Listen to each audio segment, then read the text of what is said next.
İmam Sadiq əleyhissalam və İmam Kazım əleyhissalam buyurublar. Nuh əleyhissalam Rəcəb ayının 1-ci günü gəmiyə mindi və onunla yola çıxanlara əmr etdi ki, bugün oruç tutsunlar. Dua və istəklər qəbul olunan günü. Sonra İmam Musa Kazım əleyhissalam buyurur. Kim bu gündə oruç tutsa, cəhənnəm odu ondan 1 illik fasilə ilə uzaqlaşacaqdır.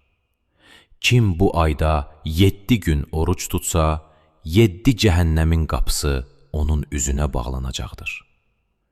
Kim 8 gün oruç tutsa, 8 cənnətin qapısı onun üzünə açılacaqdır. Kim 15 gün oruç tutsa, dua və istəkləri qəbul olacaqdır.